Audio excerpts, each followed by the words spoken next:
September 1ನೇ ತಾರೀಕಿನಿಂದ ಎಲ್ಲ ಸಾರ್ವಜನಿಕರಿಗೆ ಬಂಪರ್ ಸಿಹಿ ಸುದ್ದಿನಿ ಅಂತಲೇ ಹೇಳ್ಬೋದು. ಹೌದು, ಸೆಪ್ಟೆಂಬರ್ 1ನೇ ತಾರೀಕಿನಿಂದ 6 ಹೊಸ ರೂಲ್ಸ್ಗಳು ಜಾರಿಯಾಗುತ್ತಿದೆ. ಹೌದು, ಗೃಹಲಕ್ಷ್ಮಿ ಯೋಜನೆ, LPG gas cylinder, BPL ration card ಹಾಗೆ ಪೆಟ್ರೋಲ್ ಮೇಲೆ ಹೊಸ ರೂಲ್ಸ್ಗಳು ಜಾರಿಯಾಗುತ್ತಿದೆ. ಹಾಗಾದರೆ ಏನಿದು ಸುದ್ದಿ ಎಲ್ಲ ಸಂಪೂರ್ಣವಾಗಿ ನೋಡೋಣ. ಅದಕ್ಕೂ ಮುನ್ನ ನೀವು ಕೂಡ ರೈತ ಮಿತ್ರರಾಗಿದ್ದರೆ ತಪ್ಪದೆ ಈ ವಿಡಿಯೋವನ್ನು ಲೈಕ್ ಮಾಡಿ, ಹಾಗೆ ಕೊನೆವರೆಗೂ ವಿಡಿಯೋ ನೋಡಿ.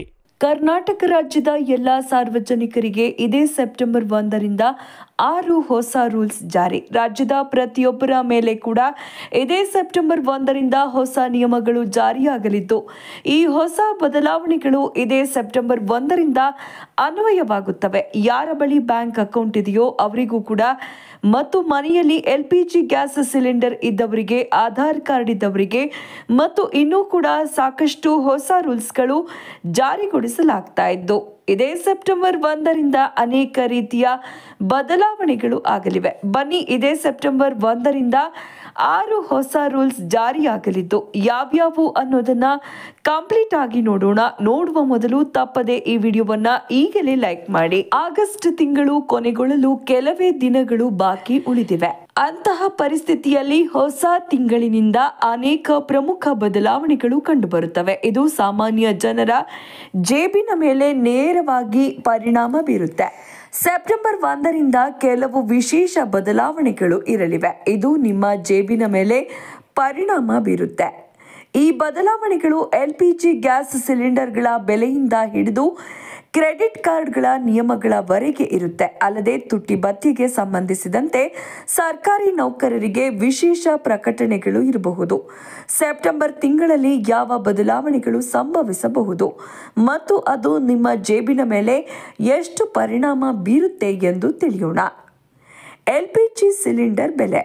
ಪ್ರತಿ ತಿಂಗಳ ಮೊದಲ ದಿನಾಂಕದಂದು ಸರ್ಕಾರವು LPG ಬೆಲೆಯನ್ನ ಬದಲಾಯಿಸುತ್ತೆ. ವಾಣಿಜ್ಯ ಅನಿಲ ಸಿಲಿಂಡರ್ಗಳ ಬೆಲೆಯನ್ನು LPGಗೆ ಬದಲಾಯಿಸಲಾಗಿದೆ. ಅಂತಹ ಪರಿಸ್ಥಿತಿಯಲ್ಲಿ LPG ಸಿಲಿಂಡರ್ಗಳ ಬೆಲೆಯಲ್ಲಿ ಈ ಬಾರಿಯೂ ಬದಲಾವಣೆಯನ್ನ ನಿರೀಕ್ಷಿಸಲಾಗಿದೆ. ಕಳೆದ ತಿಂಗಳು ವಾಣಿಜ್ಯ LPG ಸಿಲಿಂಡರ್ ಅಂದ್ರೆ ಗ್ಯಾಸ್ ಸಿಲಿಂಡರ್ ಬೆಲೆಯನ್ನ 8.50 ರುಗೆ ಹೆಚ್ಚಿಸಲಾಗಿತ್ತು.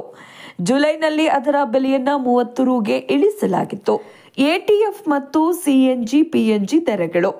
LPG ಸಿಲಿಂಡರ್ಗಳ ಬೆಲೆಗಳ ಜೊತೆಗೆ ತೈಲ ಮಾರುಕಟ್ಟೆ ಕಂಪನಿಗಳು ಏರ್ ಟರ್ಬೈನ್ ಇಂಧನ, ATF ಮತ್ತು CNG PNG ಬೆಲೆಯನ್ನು ಸಹ ಪರಿಷ್ಕರಿಸುತ್ತವೆ. ಈ ಕಾರಣಕ್ಕಾಗಿ ಅವುಗಳ ಬೆಲೆಯಲ್ಲಿ ಬದಲಾವಣೆಯನ್ನ ಮೊದಲ ದಿನಾಂಕದಂದು ಕಾಣಬಹುದು.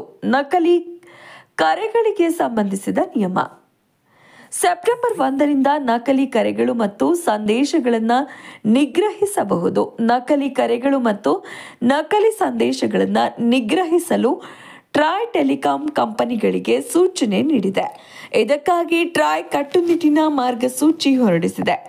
Jio, Airtel, Vodafone idea, BSNL ನಂತಹ ಟೆಲಿಕಾಂ ಕಂಪನಿಗಳು ಸೆಪ್ಟೆಂಬರ್ 30ರ ಒಳಗೆ 140 ಮೊಬೈಲ್ ಸಂಖ್ಯೆ ಸರಣಿಯಿಂದ ಪ್ರಾರಂಭವಾಗುವ ಟೆಲಿಮಾರ್ಕೆಟಿಂಗ್ ಕರೆಗಳು ಮತ್ತು ವಾಣಿಜ್ಯ ಸಂದೇಶಗಳನ್ನು ಬ್ಯಾಕ್ ಚೈನ್ ಬೇಸ್ DLT ಅಂದರೆ ಡಿಸ್ಟ್ರಿಬ್ಯೂಟೆಡ್ ಲೆಡ್ಜರ್ ಟೆಕ್ನಾಲಜಿ ಪ್ಲಾಟ್ಫಾರ್ಮ್ಗೆ ಸ್ಥಳಾಂತರಿಸುವಂತೆ ಟ್ರಾಯ್ ಹೇಳಿದೆ.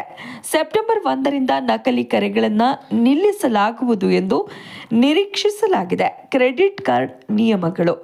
ಸೆಪ್ಟೆಂಬರ್ 1ರಿಂದ HDFC ಬ್ಯಾಂಕ್ ಯುಟಿಲಿಟಿ ವಹಿವಾಟಿನ ಮೇಲೆ ರಿವಾರ್ಡ್ ಪಾಯಿಂಟ್ಗಳ ಮಿತಿಯನ್ನು ನಿಗದಿಪಡಿಸಲಿದೆ. ಇದರ ಅಡಿಯಲ್ಲಿ ಗ್ರಾಹಕರು ಈ ವಹಿವಾಟುಗಳಲ್ಲಿ ಪ್ರತಿ ತಿಂಗಳು 2,000 ಪಾಯಿಂಟ್ಗಳನ್ನು ಮಾತ್ರ ಗಳಿಸಬಹುದು.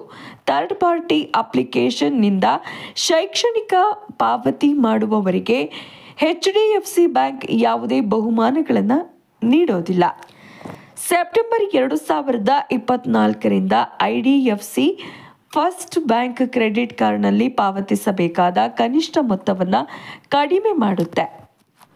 ಪಾವತಿ ದಿನಾಂಕವನ್ನು 18ರಿಂದ 15 ದಿನಗಳಿಗೆ ಇಳಿಸಲಾಗುತ್ತೆ. ಇದಲ್ಲದೆ ಸೆಪ್ಟೆಂಬರ್ 1, 2024ರಿಂದ UPI ಮತ್ತು ಇತರ ಪ್ಲಾಟ್ಫಾರ್ಮ್ಗಳಲ್ಲಿ ಪಾವತಿಗಳಿಗಾಗಿ ರೂಪೇ ಕ್ರೆಡಿಟ್ ಕಾರ್ಡ್ ಅನ್ನು ಬಳಸುವ ಗ್ರಾಹಕರು ಇತರ ಪಾವತಿ ಸೇವಾ ಪೂರೈಕೆದಾರರ ಕ್ರೆಡಿಟ್ ಕಾರ್ಡ್ಗಳನ್ನು ಬಳಸುವಂತೆಯೇ ರಿವಾರ್ಡ್ ಪಾಯಿಂಟ್ಗಳನ್ನು ಪಡಿತಾರೆ.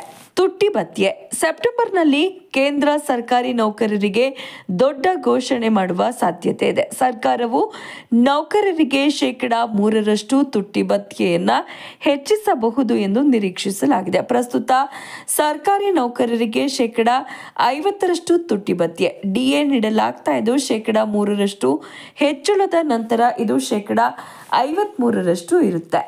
ಉಚಿತ ಆಧಾರ್ ಕಾರ್ಡ್ ನವೀಕರಣ. ಆಧಾರ್ ಕಾರ್ಡ್ ಅನ್ನು ಉಚಿತವಾಗಿ ನವೀಕರಿಸಲು ಕೊನೆಯ ದಿನಾಂಕವನ್ನು ಸೆಪ್ಟೆಂಬರ್ 14 ಎಂದು ನಿಗದಿಪಡಿಸಲಾಗಿದೆ. ಇದರ ನಂತರ ಆಧಾರ್ಗೆ ಸಂಬಂಧಿಸಿದ ಕೆಲವು ವಿಷಯಗಳನ್ನು ಉಚಿತವಾಗಿ ನವೀಕರಿಸಲು ನಿಮಗೆ ಸಾಧ್ಯ ಆಗೋದಿಲ್ಲ. ಸೆಪ್ಟೆಂಬರ್ 14 ನಂತರ ಮೂಲವನ್ನು ನವೀಕರಿಸಲು ಶುಲ್ಕವನ್ನು ಪಾವತಿಸಬೇಕಾಗುತ್ತೆ. ಆದಾಗ್ಯೂ ಆಧಾರ್ ಅನ್ನು ಉಚಿತವಾಗಿ ನವೀಕರಿಸಲು ಕೊನೆಯ ದಿನಾಂಕ 14 ಜೂನ್ 2024 ಆಗಿತ್ತು. ಇದನ್ನ 14 ಸೆಪ್ಟೆಂಬರ್ 2024 ವಿಸ್ತರಿಸಲಾಯಿತು. ಸ್ನೇಹಿತರೆ, ಈ ಬಗ್ಗೆ ನೀವೇನು ಹೇಳ್ತೀರಾ? ನಿಮ್ಮ ಅನಿಸಿಕೆ ಅಭಿಪ್ರಾಯಗಳನ್ನು ನಮಗೆ ಕಮೆಂಟ್ ಮೂಲಕ ತಿಳಿಸಿ.